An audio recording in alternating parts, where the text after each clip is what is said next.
Assalamualaikum warahmatullahi wabarakatuh.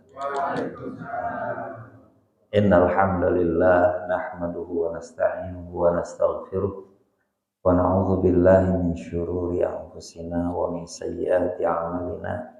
May yahdihillahu fala mudilla lahu wa may yudlil fala hadiya lahu. Asyhadu an la ilaha illallah wahdahu la syarika lah wa asyhadu anna Muhammadan 'abduhu wa rasuluhu la nabiyya ba'da. Allahumma salli wa sallim wa barik ala sayyidina Muhammadin Rasulillah wa ala alihi wa ashabihi wa man tabi'ahu wa mawalah. Mari kita ucapkan syukur alhamdulillah. Yang pertama, kita masih bisa bertemu. Alhamdulillah Allah masih memberikan kita umur, kesehatan. Dan yang kedua, Allah masih memberikan taufik dan hidayahnya. Sehingga alhamdulillah Allah mengizinkan kita, Allah mampukan kita untuk melangkahkan kaki ke Masjid Rizqan Hasanah ini. Yang pertama untuk menunaikan sholat subuh berjamaah. Yang kedua kita akan insyaallah akan membaca, menerjemahkan dan sedikit mentadabburi beberapa ayat suci Al-Quran. Dan mudah-mudahan ini adalah menjadikan bukti bahwa kita orang yang beriman. Dan mudah-mudahan Allah menjadikan bukti bahwa kita itu cinta pada Allah, pada Rasulullah, dan pada Al-Quran. Mudah-mudahan inilah yang akan menjadikan syafaat bagi kita, penolong bagi kita nanti di alam barzakh dan di yaumul qiyamah. Sebelum kita membacakan beberapa sisi Al-Quran, kita ingin berwasilah dengan apa yang kita lakukan pada pagi hari ini. Kita dijadikan alat untuk memohon kepada Allah Subhanahu wa taala. Baik, bismillahirrahmanirrahim. Alhamdulillahirabbil alamin. Allahumma shalli wa sallim wa barik ala sayyidina Muhammad wa ala alihi wa sahbihi ajmain. Ya Allah ya Rabbana, tolonglah saudara-saudara kami yang ada di Palestina, kuatkan mereka, sabarkan mereka, tolong mereka, menangkan mereka, dan jadikan mereka bangsa yang merdeka. Ya Allah ya Rabbana, banyak saudara kami yang belum mendapat hidayah dari-Mu ya Allah, yang masih belum mau sholat, yang masih belum mau membaca Al-Quran. Ya Allah, berikanlah nur hidayah-Mu kepada mereka, agar mereka pun bisa melaksanakan agama-Mu, ajaran-Mu yang benar. Ya Allah ya Rabbana, jadikanlah negara kami, Republik Indonesia, menjadi negara baldatun thayyibatun rabbun ghafur. Ya Allah ya Rabbana, berikan kepada kami pemimpin yang adil, jujur, dan amanah, yang terbaik untuk bangsa kami. Ya Allah ya Rabbana, berikan pula kepada kami para wakil rakyat yang benar-benar bertanggung jawab dan akan menjadi wakil bagi kami untuk mensuarakan rakyat Indonesia di kancah nasional Indonesia. Ya Allah ya Rabbana, kami, orang tua kami, mertua kami, saudara kami, tetangga kami, sahabat kami, orang-orang yang sudah berjasa kepada kami, yang sudah terlebih dahulu kembali kepada-Mu ya Allah. Ya Allah, terimalah segala amal soleh mereka, ampuni segala dosa mereka, tempatkan mereka di tempat mulia yang di sisi-Mu ya Allah. Lapangkan kuburan mereka, terangi kuburan mereka, jadikan kuburan mereka bagian taman surga-Mu ya Allah. Ya Allah ya Rabbana, kami punya keluarga, anak kami punya keluarga. Ya Allah, jadikan keluarga kami keluarga yang sakinah, yang selalu dilimpahi dengan mawaddah warahmah. Karuniakan kepada kami putra putri, cucu-cucu yang soleh dan solehah. Limpahkanlah kepada kami rizki yang halal, melimpah dan penuh dengan berkah. Ya Allah ya Rabbana, di antara kami, anak kami, cucu kami ada yang belum bekerja, dalam punya penghasilan, berikanlah kepada mereka penghasilan. Di antara anak kami dan cucu kami ada yang belum memiliki jodoh, berjodoh menikah. Ya Allah, berikanlah kepada mereka jodoh terbaik, terindah menurut pilihan-Mu. Ya Allah ya Rabbana, kami yakin, kami percaya pada akhirnya kami akan meninggalkan bumi yang fana, alam yang fana ini. Ya Allah, Berikanlah kepada kami husnul khatimah. Ya Allah, berikanlah kepada kami kesempatan untuk bertaubatan nasuha. Ya Allah, bimbing kami agar senantiasa berada di jalan-Mu yang benar. Ya Allah, ya Rabbana, di akhir kehidupan kami, mampukan kami, kuatkan kami untuk lidah kami untuk mengucapkan kalimat thayyibah. La ilaha illallah. Ala hadini al-Fatihah. A'udzu billahi minasyaitonir rajim. Bismillahirrahmanirrahim. Alhamdulillahi rabbil alamin. Arrahmanir rahim. Maliki yaumiddin. Iyyaka na'budu wa iyyaka nasta'in. Ihdinas siratal mustaqim. Siratal ladzina an'amta 'alaihim ghairil maghdubi 'alaihim waladdallin. Sedikit tentang makharijul huruf karena ini penting ya, kita latih dari yang sering kita baca karena supaya mudah. Mari kita ucapkan dari subhanallah, sin itu harus ditarik, sa. Ini ada di bawah lidah ya, sa. Kalau ba ada di bibir, sub. Ha ada di sini, subhanallah. Lam ada di langit-langit. Kemudian alhamdulillah, ha. Alhamdulillah gitu udah, yang kecuali satu huruf. Kemudian Allahu Akbar, ka itu ada di lidah bagian belakang dan pecah. Allahu Akbar, ro dalam bahasa Arab atau dalam Al-Quran itu dinaikkan ke atas di langit-langit. Ra Allahu Akbar, bar di atas. Baik. Mari kita membaca dan menerjemahkan Al-Quran. Mudah-mudahan satu kata, satu ayat, atau beberapa ayat akan menjadikan nur dalam hati kita yang akan menjadikan berkah rahmat bagi diri kita dalam kehidupan dunia sampai ke akhirat nanti.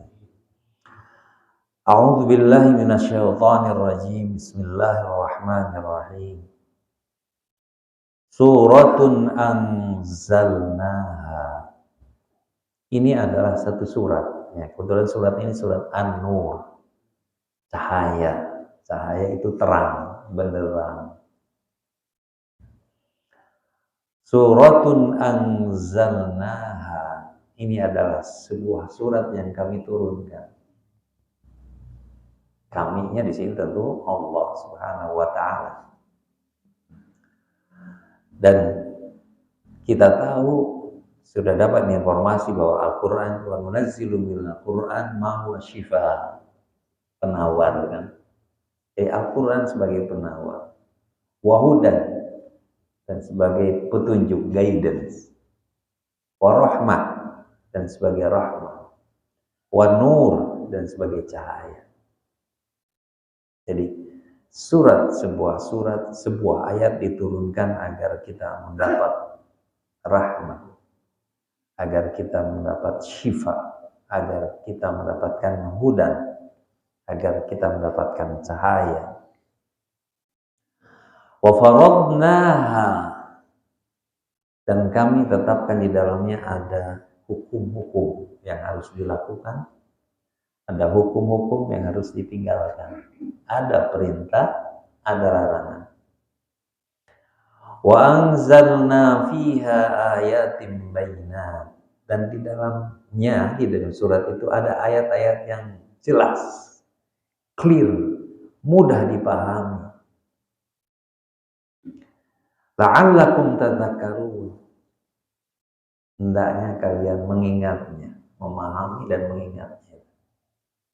Banyak ayat yang jelas, nggak perlu ditafsirin, asal kita memahami atau dipahamkan melalui seperti bacaan ini. Tujuannya adalah supaya kita mengingat apa fungsi Al-Quran, mengingat apa perintah dan larangan Al-Quran, kemudian mengingat ayat-ayat yang jelas apa yang dikehendaki oleh Allah Subhanahu wa ta'ala. Oleh karena itu di ayat yang kedua Allah firmankan az-zaniyatu. Telak ini langsung berbicara tentang zina. Pezina perempuan, pezani dan pezina laki-laki, fajliduhum mi'ata jaldah, kullu wahidin minhuma mi'ata jaldah. Maka pukullah dengan cemeti, dengan pecut 100 kali pukulan. Itu yang pertama. Jelas nggak kalau diperintahkan? Zina adalah perbuatan yang hina di hadapan Allah Subhanahu wa taala. Perbuatan yang amat dan sangat hina, yang bisa membuatkan seseorang ketika berzina menjadi rontok imannya, gugur seluruh amal solehnya. Bayangkan kalau seorang yang berumur 60 tahun, 60 tahun beramal, haji, umroh, zakat, sedekah, puasa, sekali zina, dia kafir. Kalau namanya orang kafir, gugur sebuah. Bayangkan, mau mengorbankan itu. Semua tabungan amal soleh kita habis. Bayangkan bapak punya tabungan 10 miliar. Gara-gara kekeliruan bapak dan kita semua, 10 miliar habis. Bekal kita untuk pergi ke akhirat habis. Bekal untuk kehidupan yang kekal di akhirat habis. Dan kalau bertaubat baru mulai dari nol lagi. Seperti halnya di pom bensin, dari nol ya Pak. Jadi kalau kita mulai lagi baik, nol lagi. Hitung lagi 1, 2, 3. Ini karena ini harus tidak populer dibahas ayat ini. Tetapi saya ingin menyampaikan. Jangan sampai anak cucu kita melakukan ini. Bukan main luar biasa, hinanya. Dan kenapa ini ditunjukkan di awal-awal kan? Inilah yang pertama yang mengawali, menghambat masuknya hidayah Allah, menghancurkan keluarga, menghancurkan kehidupan, menghambat kesuksesan dan sebagainya. Itu namanya zina. Karena hidayah tidak menjadi blok, kalla balrona ala qulubihim makan maksibut. Hidayah Allah itu terpancar terus. Tetapi di diri kita ada blocking. Apa itu blok? Bimakan ya'malu, perbuatan kita. Oleh karena itu, ini membuat kita tidak bercahaya. Cahaya yang nur akan terblok dan tidak masuk ke dalam hati kita. Perintahnya adalah dipukul 100 kali pukul. Yang mukul bukan orang masyarakat, tapi pengadilan ya. Persoalannya di kita tidak ada pengadilan. Jadi tidak boleh juga kita rame-rame memukul orang yang berzina. Tapi yang dosa dari mulai pemimpin dan seluruh dosa kalau tidak melaksanakan hukum secara umum, ya kita harus terima bahwa ini hukum pemerintah dan hukum seluruh masyarakat. Jadi kita setiap hari sebetulnya kita juga dapat transferan dosa karena memang kita tidak memperjuangkan dan kita tidak mempraktikkan. Jangan pernah merasa suci, kita dari transfer itu dari berbagai, udah dari dosa kita baru transfer kita sebagai masyarakat dan warga yang tidak menerapkan hukum Allah. Ya, caranya cuma satu, istighfar. Ya. Wala ta'khudhukum bihima ra'fatun fi dinillah. Karena ini adalah hukum Allah, din Allah. Jangan pernah kalian menaruh iba, menaruh kasihan kepada mereka. Duanya. Jadi kalau orang lagi dipecut, dicemeti, nggak boleh ada orang tua tidak boleh kasihan, tetangga nggak boleh, saudara teman nggak boleh kasihan.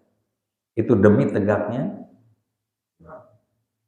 ajaran Allah, hukum Allah. Jelas nggak ini clearnya? Ini ayat bayyinah, tidak perlu ditafsirkan. Jelas. Di sini ada yang agak keras buat kita. In kuntum tu'minuna billahi wal yawmil akhir. Kalau kamu beriman kepada hari Allah dan hari akhirat. Jadi ditegakkannya hukum ini tidak menaruh hati kasihan kepada orang tersebut, itu menjadikan bukti apakah kita beriman kepada Allah dan di akhirat atau tidak. Jadi kalau di dalam hati kita keinginan itu pun tidak ada, maka itu juga indikasi bahwa bagaimana kondisi iman kita. Kalau kita beriman, tegakkan hukum, jilid, kemudian tidak menaruh iba dan kasihan. Bagaimana dalam prakteknya? Wal yashhad 'adzabahuma ta'ifatun minal mu'minin. Melakukan pemukulan itu harus disaksikan oleh orang-orang mukmin supaya jadikan pelajaran, tidak ditiru, tidak diikut. Hadirin yang dimuliakan Allah, wabah terbesar pada masa sekarang adalah zina. Di mana-mana dipamerkan tentang zina, di TV, di film, di gambar, di TikTok, di Telegram, media sosial. Semuanya memaparkan itu. Tidak malu-malu lagi seseorang bercerita tentang hubungan haram. Banyak para wanita membuat medsos, broadcast ya, tentang seksual dengan vulgar dan sebagainya. Kita semua dikepung dengan itu dan tidak ada batasannya. Kalau dulu mungkin kita di tahun 70, 80 itu hanya orang kaya yang mempunyai video yang disebut dengan video-video dengan orang miskin ya nggak ada. Nah bagaimana sekarang? Di tangan anak kita yang balita, yang remaja, semuanya terpapar dengan itu. Bagaimana Allah akan menurunkan keberkahan kepada kita? Ya kalau kemarin kita tidak puas, ya memang kita sedang diuji karena kita memang belum terbersit keinginan untuk menegakkan ajaran Allah, belum keinginan bahwa itu suatu dosa. Ini tegas, maka dipesankan para kaum wanita harus dibaca, diajarkan nih surat An-Nur. Kemudian ayat ketiga Allah berfirman, Az-zani la yankihu illa zaniyatan aw musyrikah. Seorang pezina laki-laki tidak menikah, tidak baik menikah dan tidak boleh menikah kecuali dengan wanita pezina atau orang musyrik, perempuan musyrik. Bayangin, dijatuhkan harga dirinya oleh Allah sehingga hanya diizinkan layak menikah itu hanya dengan pezina, perempuan atau orang musyrik. Kalau musyrik kan dilarang, berarti memang dijatuhkan, dienolkan dari iman. Kemudian, dan ini jelas ya, tidak perlu ditafsirkan. Kemudian wazaniyatu la yankihuha illa zanin au musyrik. Perempuan yang berzina atau berzina perempuan tidak boleh dinikahi kecuali laki-laki berzina atau laki-laki musyrik. Sama, rendah semuanya. Wa hurrima dzalika 'alal mu'minin. Dan pernikahan itu dilarang untuk orang beriman. Seorang laki-laki baik jangan menikahi pezina perempuan. Seorang wanita yang baik tidak boleh menikahi pezina laki-laki. Seorang mukmin tidak boleh menikahi wanita musyrik. Seorang mukminah tidak boleh dinikahi oleh laki-laki yang musyrik. Wa hurrima dzalika 'alal mu'minin. Jelas. Tidak perlu diterangkan. Jelas ayat ini. Maukah kita mengikuti apa yang diajarkan oleh Allah? Persoalan hanya di titik itu. Dan bukan sekedar dipukul dalam hukum Islam itu, tetapi harus diasingkan, harus pergi dari kampungnya itu 1 tahun. Dan ini berlaku bagi bujang, bagi yang belum menikah, perempuan itu hukumannya 100 kali. Sedangkan bagi orang yang sudah menikah, hukumannya adalah dirajam. Seperti kejam, tapi itulah supaya kita tidak terjun ke dalam jurang kehinaan. Karena zina adalah satu perbuatan yang sangat amat hina menurut pandangan Allah. Betapa Allah menghinakan kita, merendahkan kita, mengeluarkan kita dari rahmatnya kalau kita berzina. Hadirin yang dimuliakan Allah, mudah-mudahan kita, keluarga kita terpelihara dari zina. Dan kalau ini memang kalau terlanjur kita atau siapapun yang pernah melakukan itu, tiada cara jalannya kecuali taubat dan istighfar. Kembali ke jalan Allah dan istighfar. Bagi Allah kalau orang bertaubat, Allah itu kan Tawwab, Maha penerima taubat. Kita melakukan dosa besar tadi, tapi kalau kita bertaubat, istighfar, Allah terima. Banyak orang yang pendosa, banyak orang pezina, tapi dia memperbaiki diri, bertaubat, kemudian beristighfar, Allah terima taubatnya, Allah terima istighfar. Tapi sampai dia berzina tetap menjadi orang terburuk di hadapan Allah. Gitu. Tapi kalau dia bertaubat, istighfar, kembali lagi. Tapi harus mau mengejar ketertinggalan. Bayangkan tadi, umur 50 tahun kita beramal banyak, dinolkan, berarti kita harus mengganti, mengejar ketertinggalan yang 50 tahun. Hadirin yang memuliakan Allah, itu adalah hukum Allah, itu yang jelas, tapi memang tidak menarik untuk kita dengar.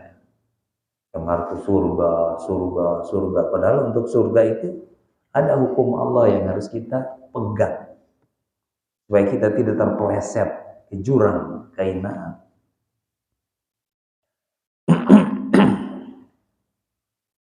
Kemudian di ayat selanjutnya, walladzina yarmunal muhsanat, dan orang-orang yang menuduh berzina pada wanita yang baik, karena zina adalah perbuatan yang kotor dan hina. Orang yang menuduh wanita baik dengan berzina pun dapat sanksi yang sangat besar ya Allah. Walladzina yarmunal muhsanat, orang-orang yang menuduh perempuan baik berzina, tsumma lam ya'tu bi arba'ati syuhada, kemudian dia tidak bisa membawa 4 orang saksi, fajliduhum zamanina jalda, maka pukul dia 80 kali. Jadi nggak sembarangan bisa menuduh berzina. Kalau kita melihat orang berzina hanya sendirian, lebih baik nggak laporin, diam aja. Ada 2 orang kita menyaksinya, nggak boleh, nggak usah dilaporin, dia tadi pukul. Ini apa maksudnya? Kita sebagai umat Islam itu harus menutupi aib orang, sehingga sulit menuduh orang siapapun yang berbuat zina. Harus ada ngumpulin dulu 4 orang saksi. Yang 4 orang saksi bagaimana ya? Susah. Itu untuk menjaga bahwa zina itu dosa besar, tapi nggak boleh dibuka. Apalagi kalau menuduh orang baik-baik. Berarti kan fitnah. Kalau menuduh orang baik, summa lam ya'tu bi arba'ati syuhada fajliduhum tsamanina jaldah. Dia pun harus dibawa ke pengadilan dan dipukul 80 kali pukulan. Dan ada hukuman yang beratnya lagi, wala ta'khudhukum wala taqbalu lahum syahadatan abada. Dan tidak boleh diterima kesaksian. Tidak boleh diterima kesaksian, tidak boleh jadi saksi selama-lamanya, seumur hidup. Jadi, udah tidak bisa dijadikan saksi hukum apapun. Jelas ya, nggak perlu ditafsirkan. Wa ulaika humul fasiqun, dan mereka adalah orang yang fasik. Apa itu orang yang fasik? Orang yang fasik adalah orang keluar dari jalan yang benar. Kalau ini tahu kita rel, kereta di jalan di atas rel, keluar dari rel seperti di Bandung kemarin, itu namanya fasik. Dan pasti orang fasik itu tujuannya walladzina fasaku fa'awahum jahannam. Jadi sembarang hukum menuduh orang berzina juga mengarah kepada jahanam. Satu, pezina itu, zina adalah perbuatan kotor, tapi menuduh zina juga perbuatan kotor, sehingga harus mendapatkan hukuman. Nah, tapi di sini Allah Ar-Rahman Ar-Rahim di sini. Illal ladzina tabu min ba'di dzalika. Kecuali orang-orang yang bertaubat setelah itu. Wa aslahu, dan kemudian dia berbuat baik, memperbaiki dirinya, mereformasi dirinya. Fa innallaha ghafurur rahim. Allah itu Maha Pengampun, Maha Penyayang. Allah itu keras terhadap keburukan, kejizikan, ketidaksenonohan. Dan Allah memberikan hukuman yang keras di dunia dan di akhirat. Tapi Allah menunggu siapapun yang memperbaiki diri, illal ladzina tabu, mau kembali ke jalan Allah, mendekat kepada Allah, kemudian memperbaiki diri, meninggalkan hal-hal yang buruk. Ingatlah, Allah adalah Maha Pengampun dan Allah Maha Penyayang. Itu yang harus kita ingat. Kita banyak dosa betul, tapi juga kita harus yakin, harus beriman bahwa Allah itu pengampun dan penyayang. Itu kita yang tahu masing-masing ya tentang dosa kita. Selama kita mau taubat kepada Allah, selama kita mau beristighfar kepada Allah, Allah pengampun, Allah penyayang. Rasakan ya.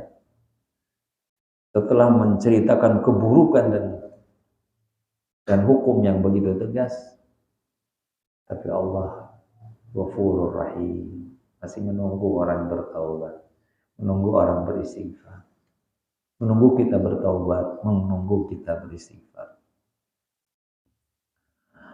Walladzina yarmun. Kenapa begitu jahat orang menuduh orang berzina ya?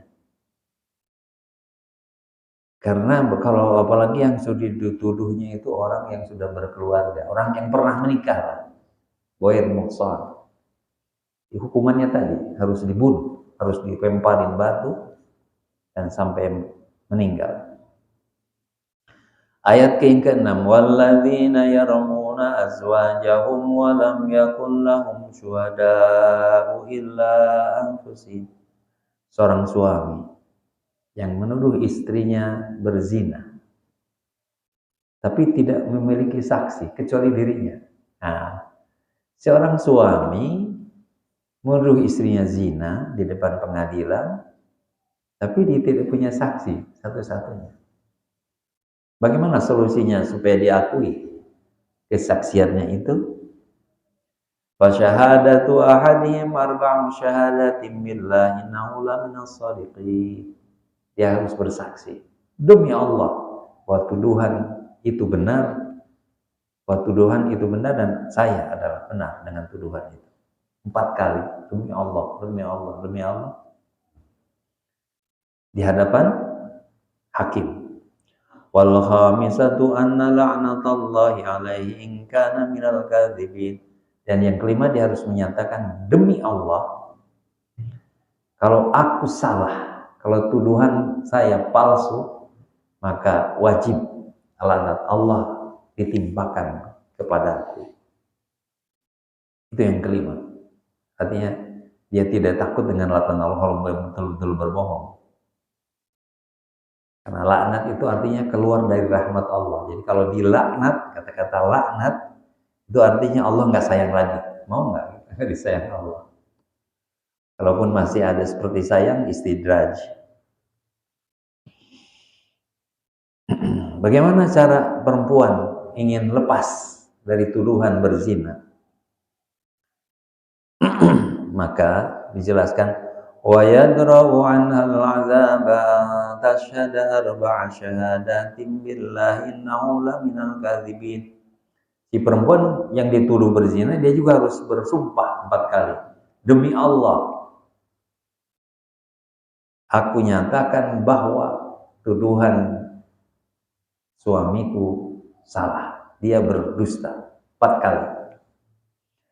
Wal khamisatu anna ghadaballahi 'alaiha in kana minas shadiqin. Dan yang keempat, dia harus bersumpah, demi Allah, aku boleh dimurkai oleh Allah kalau dia, tuduhannya suami itu adalah orang benar. Setelah itu ada hukuman nggak? Bebas.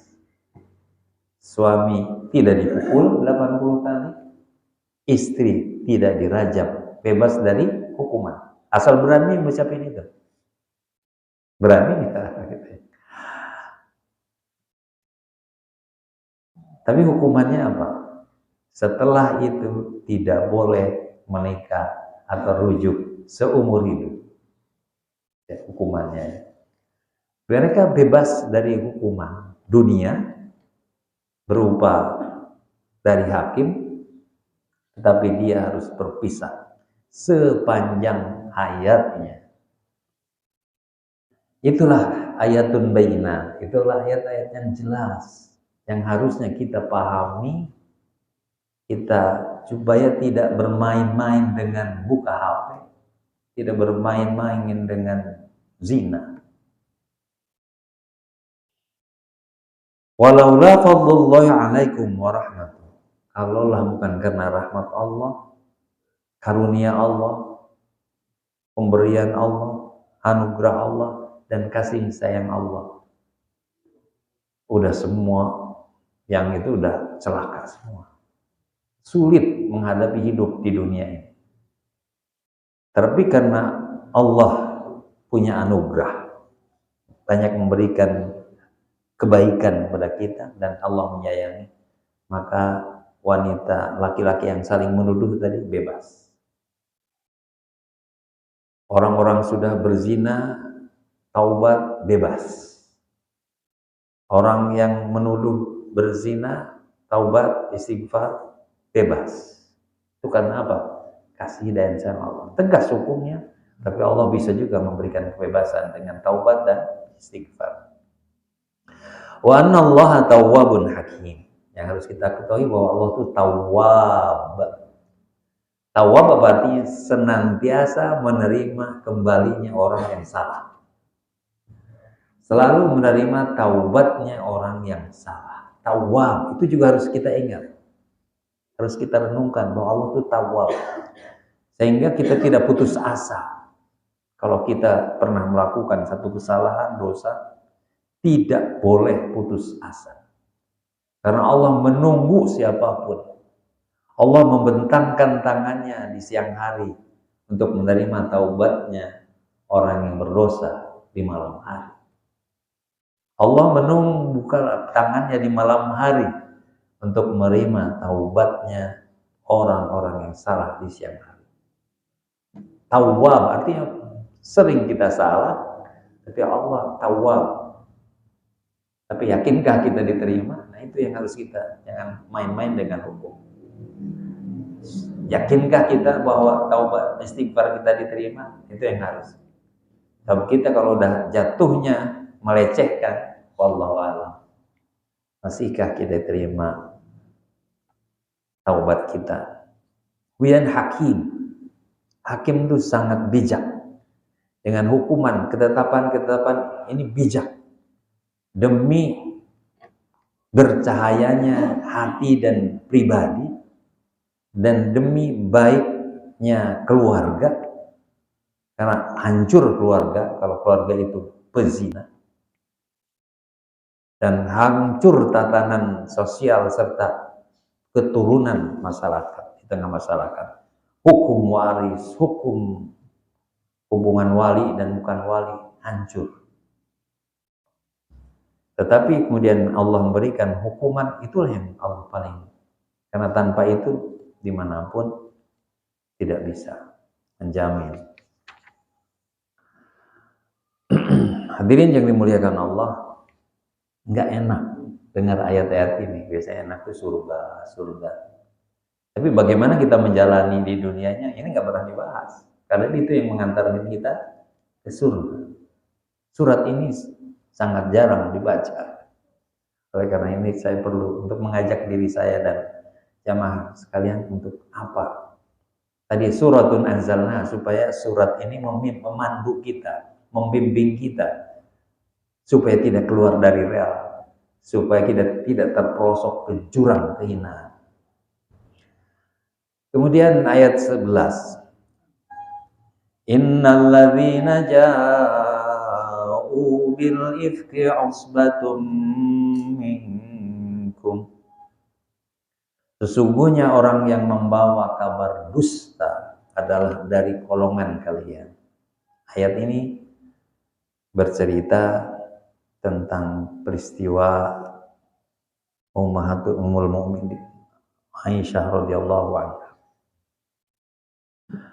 Pada tahun kelima Hijriah, Nabi memimpin pertempuran ke Bani Mustalik, dan istri yang dibawa adalah Aisyah radhiyallahu anha. Biasa kalau setiap pergi itu ada satu istri yang dibawa dengan cara diundi. Dan kebetulan waktu itu Sayyidatuna Aisyah radhiyallahu anha yang dibawa. Ketika pulang dari pertempuran itu, di tengah jalan, Siti Aisyah itu perlu ada hajat, buang hajat atau apa ya, keluar dari sukupnya, dari yang tempat duduk di atas. Kalau raja zaman dahulu kan di atas, atau di atas sudah ada saung-saung, apa namanya, dia keluar di situ. Dan setelah itu kembali lagi masuk ke dalam tempat itu, saya lagi lupa namanya. Nah, begitu sampai di dekat untanya, dia hilang kalung pemberian dari Nabi. Akhirnya dia tanpa laporan kembali lagi ke tempat di mana tempat yang dia tuju sebelumnya. Setelah itu Aisyah pulang kembali ke tempat rombongan unta itu, ternyata untanya sudah berangkat. Akhirnya Siti Aisyah duduk di situ sendirian. Nah, dalam sebuah perjalanan di belakang ada bagian penyapu pembersih, dan kebetulan yang menyapunya itu adalah Sofwan bin Mu'attal, salah satu sahabat Rasulullah SAW. Melihat istri Nabi sendirian, dia kaget,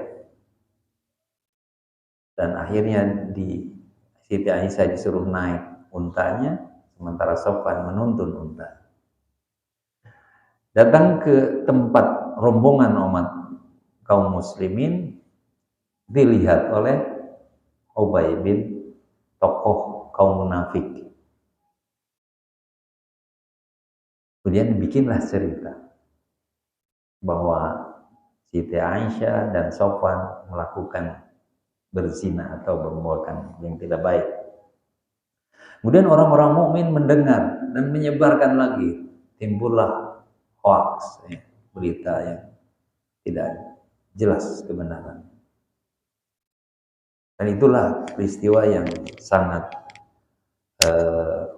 membebani Nabi. Nabi percaya bahwa Aisyah melakukan apa-apa, tapi untuk menjaga bahwa Nabi betul-betul serius tentang soalan zina, sampai-sampai 2 bulan tidak berbicara dengan Siti Aisyah. Tapi kemudian Allah menjelaskan dengan ayat ini bahwa yang menyampaikan berita bohong itu bagian dari kalian. Awalnya dia orang munafik, kemudian disebarkan oleh orang-orang kalian. Kemudian Allah memberikan berita, la tahsabuhu syarral lakum. Kalian jangan menganggap itu buruk untuk kalian. Jangan menganggap berita bohong itu buruk untuk kalian. Bal huwa syarrul lakum. Bal huwa khairun lakum. Tapi berita bohong itu, hoax itu baik untuk kalian. Apa? Kenapa? Kalau kita dituduh berbuat perbuatan yang tidak baik, dan sesungguhnya kita tidak melakukan perbuatan itu, jangan anggap tuduhan itu buruk. Tetapi sebaiknya tuduhan itu membawa kebaikan. Kemudian Allah menjelaskan, Likulli imri'in minhum maktasaba minal its. Setiap orang yang menyampaikan tuduhan buruk itu akan menanggung dosa. Nah, itu kebaikannya. Dosa kita diambil oleh semua orang. Kalau dosanya udah habis, dikasih pahala gitu. Transfer pahala. Yang pertama, dosa dibagi-bagi. Kalau udah habis dosanya, transfer pahala. Bukankah itu baik? Jadi jangan dendam kalau kita dituduh, difitnah, tidak baik. Kalau soal hukum lain lagi. Tapi ini hakikat di hadapan Allah, itu adalah mengambil dosa kita. Setiap orang akan memperoleh dosa dari apa yang dilakukannya. Kita sebagai manusia yang banyak dosa, ya beruntung lah. Kita diambil dosanya.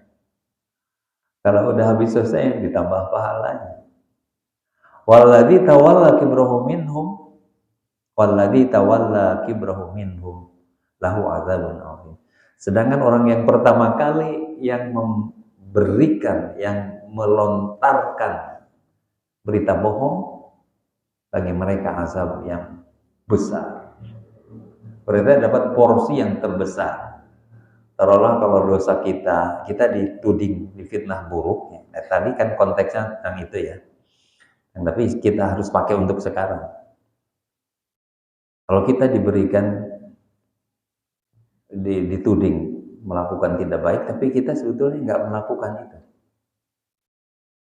Jadi semua orang menyampaikan dapat dosa, dan yang paling besar, taruhlah dosa itu ada 100 miliar. Ya.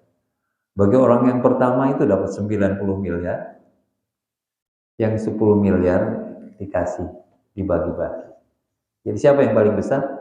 Orang yang pertama melantarkan hoax. Dan itu yang sekarang kita sedang dilanda juga dengan kebohongan.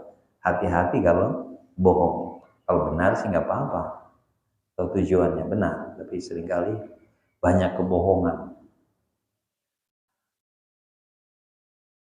Laula in sami'tumuhu dhannal mu'minuna wal mu'minat. Kenapa ketika kalian mendengar berita itu? Seharusnya orang yang mukmin itu berprasangka baik. Pertama ya, sikapnya. Kalau kita mendengar berita tentang saudara kita orang beriman, dikabarkan bahwa dia melakukan keburukan, maka sikap yang harus pertama kali dilakukan adalah berprasangka baik. Peduli amat dengan perbuatannya, tapi kita jangan percaya. Siapa untungnya kalau dia orang melakukan kejahatan, terus kita mendengarnya. Kejahatan itu tidak akan sampai kepada kita. Yang kedua, wa qalu hadza ifkum mubin. Dan mengatakan ini adalah kedustaan yang besar. Tentu ini adalah terkait dengan berita tadi. Kenapa para sahabat yang mendengar waktu itu tidak berprasangka baik kepada istri Nabi, kepada sahabat Nabi? Mestinya percaya bahwa itu bohong. Gak mungkin sahabat yang paling saleh melakukan keburukan. Gak mungkin istri Rasul melakukan keburukan. Harusnya ini pasti dusta. Nah, tarik ke masa sekarang, kalau kita tidak yakin dengan berita itu, gak usah diterima. Ini mungkin, atau Pak kalau yakin, ini mungkin dusta. Laula ja'u alaihi bi'arba'ati syuhada. Kenapa orang yang menuduh itu tidak membawa 4 orang saksi? Persoalannya kan tadi Siti Aisyah itu dituduh melakukan perbuatan tidak senonoh. Kalau memang benar tuduhan itu, maka kenapa tidak bawa 4 orang saksi? Ya tidak boleh menuduh sembarangan. Kenapa tidak? Fa idlam yatu bi syuhada'i fa ulaika indallahi humul kadzibun. Kalau seseorang memberikan tuduhan tentang kejahatan, tentang keburukan dan tidak memiliki 4 orang saksi, maka di sisi Allah itu adalah dusta. Kalau sekarang ada di video, kira-kira saksinya berapa? jutaan. Ya. Kalau dulu memang susah, nggak ada kamera, nggak ada apa. Kalau sekarang, subhanallah, astagfirullah.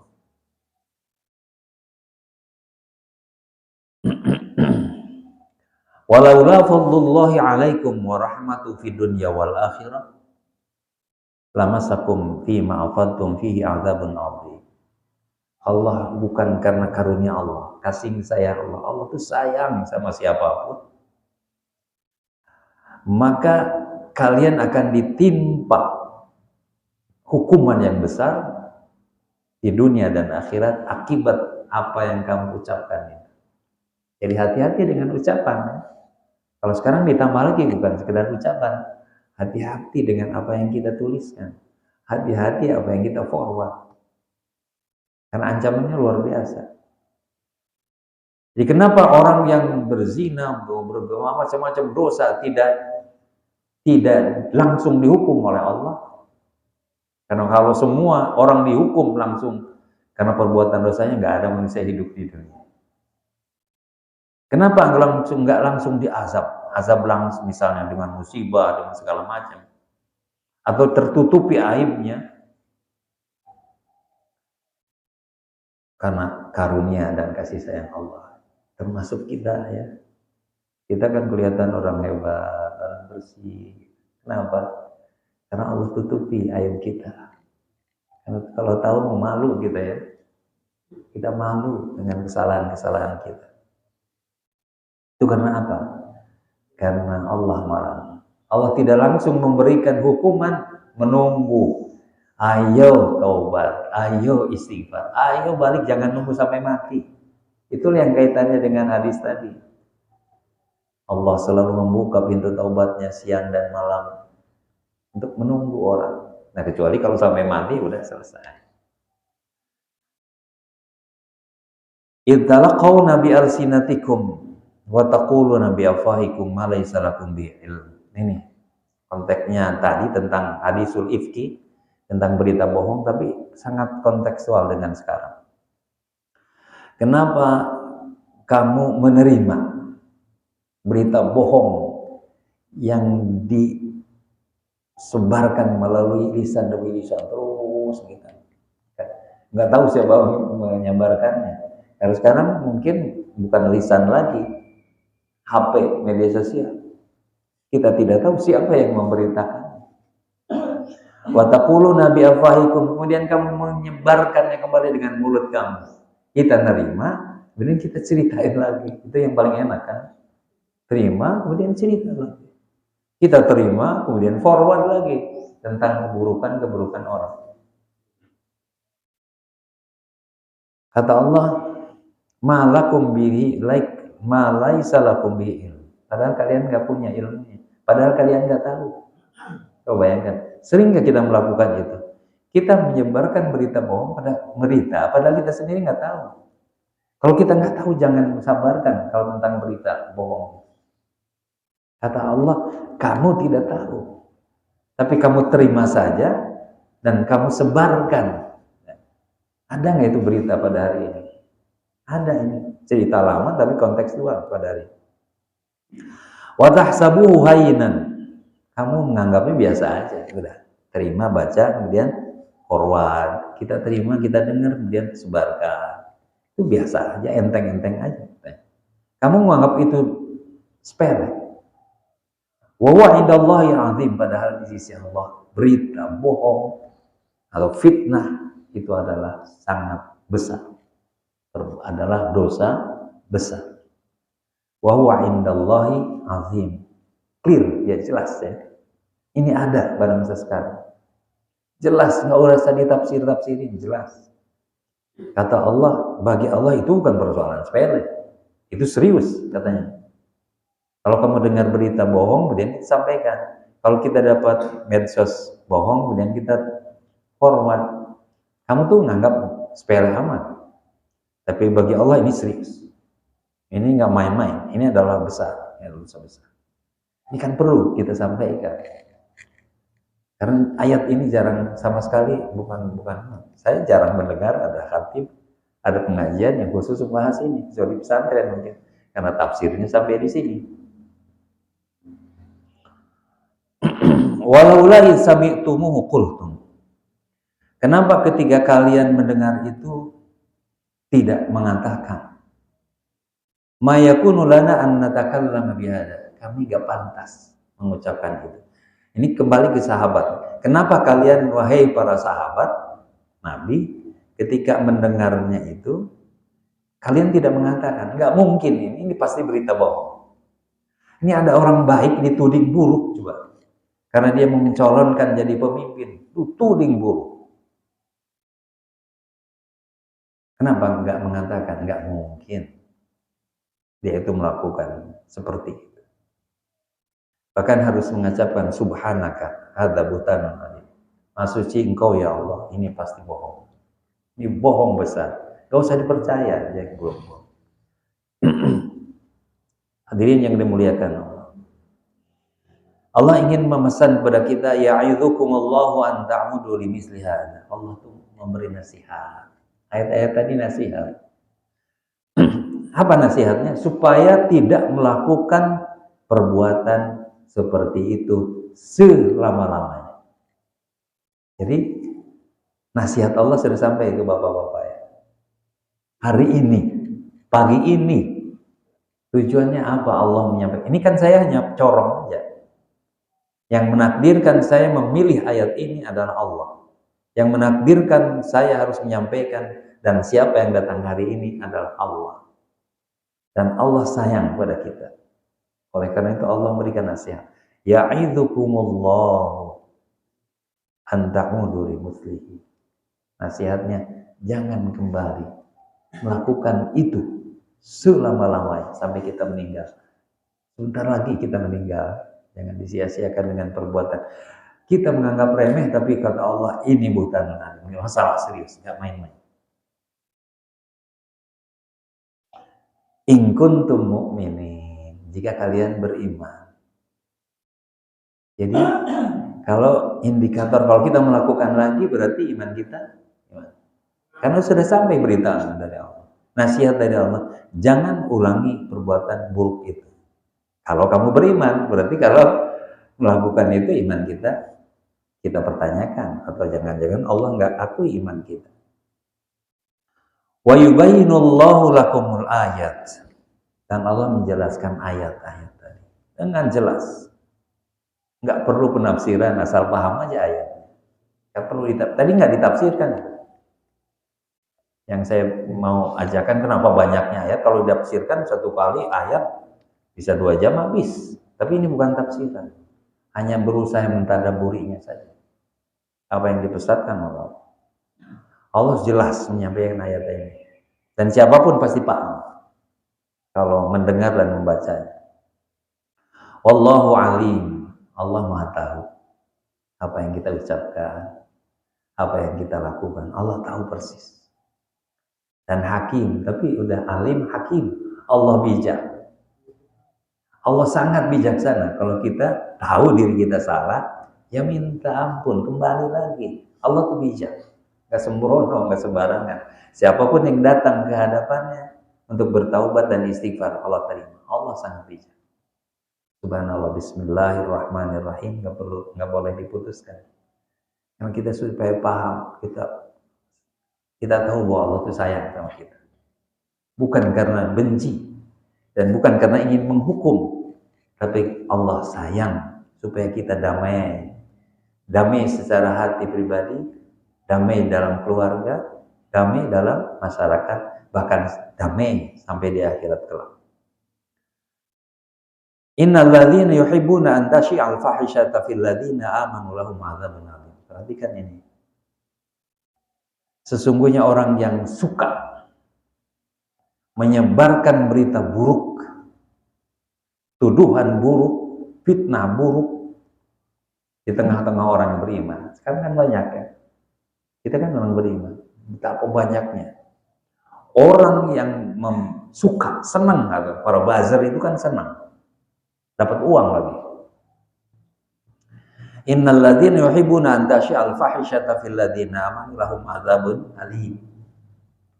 Dia akan disiksa dengan siksaan yang pedih fid dunya wal akhirah, di dunia dan akhirat. dapatnya hanya sedikit, tapi hukumannya dunia dan akhirat. Udah disiksa dengan musibah, dengan segala macam, kehancuran keluarga, nggak tahu, ketidaktenangan, kesusahan, kesulitan di dunia dan di akhirat kalau tidak bertaubat. Dunia akan selesai kalau dia taubat istighfar, akhirat tidak akan dapat lagi. Wallahu ya'lamu wa antum la ta'lamun. Allah tahu siapa yang menyebarkan berita bohong. Allah siapa yang terus memforward berita bohong, Allah tahu. Kalian kan nggak tahu. Kalau kita melemparkan fitnah buruk, siapa saja yang melemparkan nggak tahu. Siapa saja yang memforward tidak tahu. Bahkan kita tidak tahu siapa yang melempar pertama kali berita bohong. Tapi Allah tahu. Oleh karena itu, karena Allah tahu, pasti Allah akan memberikan azabun alim. Siksa yang menyakitkan hati, menyakitkan tubuh, badan. Allah lebih jelas, Allah menyampaikan satu ayat terakhir. Walaula fadlullahi alaikum wa rahmatuhu wa anallaha raufur rahim. Kalaulah bukan karena karunia Allah, kalaulah bukan karena kasih sayang Allah, kalian semua dah dihukum. Tapi Allah itu sayang, santun. Allah itu rahim. Enggak serta-merta orang melakukan kesalahan lantas dihukum. Tapi Allah masih menunggu, dikasih tempo supaya dia bertaubat, supaya dia menghentikan, tidak melanjutkan seperti yang dipesankan, ya idzukumullahu an ta'udu. Allah mau memberikan pesan supaya tidak mengulang. Mungkin saya harus tutup dengan satu ayat, karena ini sebetulnya udah selesai yang kita baca tadi, tapi harus ingat satu ayat terakhir ini. Allah menyeru kita semua. Ya ayyuhalladzina amanu la tattabi'u khutuwatis syaitan. Wahai orang-orang yang beriman, jangan mengikuti langkah-langkah syaitan. Wa may yattabi' khutuwatis syaitani fa innahu ya'muru fil fahsya'i wal munkar. Siapa yang mengikuti langkah-langkah setan, ketahuilah bahwa setan hanya menyuruh kalian berbuat fahsya, menyuruh kalian melakukan munkar. Hadirin yang dimuliakan Allah, sekali lagi Allah sayang pada kita. Allah berpesan, karena setan itu dari awal sudah diposisikan sebagai musuh. Jangan pernah kita mengikuti langkah setan. Langkah setan apa? Langkah setan itu melakukan kejahatan, dosa mulai yang terkecil, naik bereskalasi. Pokoknya dari yang kecil, terus naik, udah parah, udah dijorokin ke dalam neraka. Ketahuilah bahwa setan itu hanya menyuruh untuk melakukan fahsya. Fahsya itu secara langsungnya diartikan sebagai zina. Bertahap tuh, dari awal naik eskalasi mirip naik tangga ya. Akhirnya berzina. Fahsya adalah menyebarkan berita bohong. Itu ada fahsya. Nah itu setan ya, tanpa kita baca, klik, sempal, dengar, kemudian itu sampaikan. Itu emang langkah-langkah setan. Mendengar, sampaikan. Membaca, kemudian kita forward. Itu langkah setan. Karena itu adalah fahsya. Yang kedua al-munkar. Apa itu munkar? Munkar adalah setiap perbuatan yang tidak diridhoi oleh Allah adalah munkar. Fahsya termasuk munkar. Yang itu kita harus tahu, harus paham bahwa tidak ada, setan tidak pernah mengajak kita untuk melakukan kebaikan. Memang pintunya kadang-kadang seolah-olah baik, tapi tujuannya tetap untuk fahsya dan munkar. Misalnya ada seorang wanita cantik, miskin gitu. Kita ingin membantunya, setan masuk melalui situ. Memberikan hadiah, lah kan nggak apa-apa. Tapi ujung-ujungnya fahsya. Dan banyak modelnya, tapi untuk fahsya itu ada langkah-langkahnya. Itu juga kemungkaran. Walaula fadlullahi 'alaikum wa rahmatuhu ma zaka minkum min ahadin abada. Kalau bukan karena perlindungan Allah dan kasih sayang Allah, tidak ada satu orang pun yang bersih, suci dari dosa, kata Allah. Dengarkan ini sangat penting.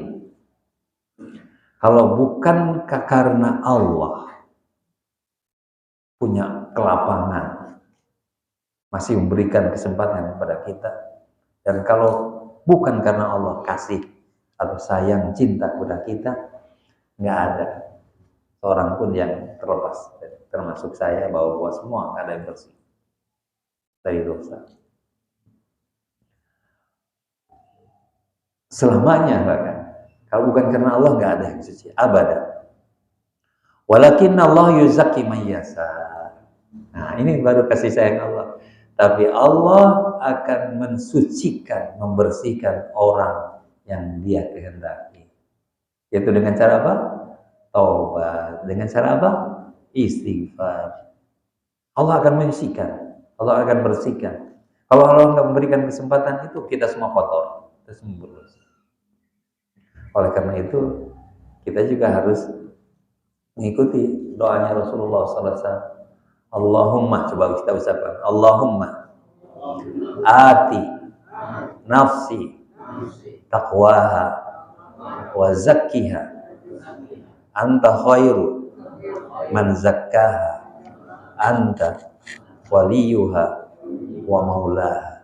Ya Allah, berikan kami aku ketakwaan. Ya Allah, bersihkanlah kami. Engkau adalah sebaik-baik yang membersihkan. Engkau adalah yang paling berhak untuk membersihkan.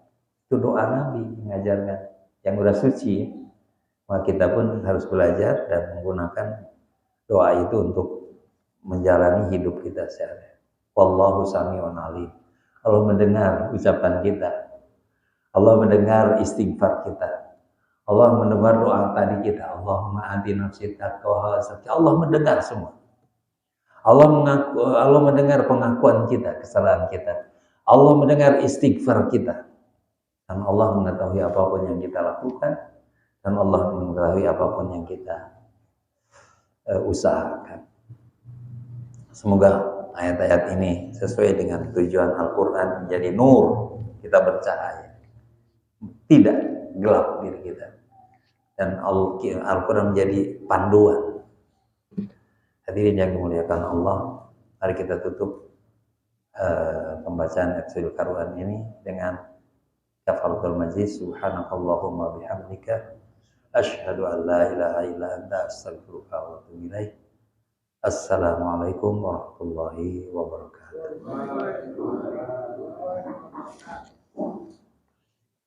Nah, boleh kalau ada. Yang ingin menanyakan tentang persoalan mengenai surat An-Nur tadi yang telah disampaikan oleh Ustaz mengenai zina, ya. Silakan. Udah jelas tadi, ayat-ayatnya udah jelas, jadi nggak perlu tanya. Nggak ada kali, itu banyak ya. Karena udah jelas ayatnya tuh.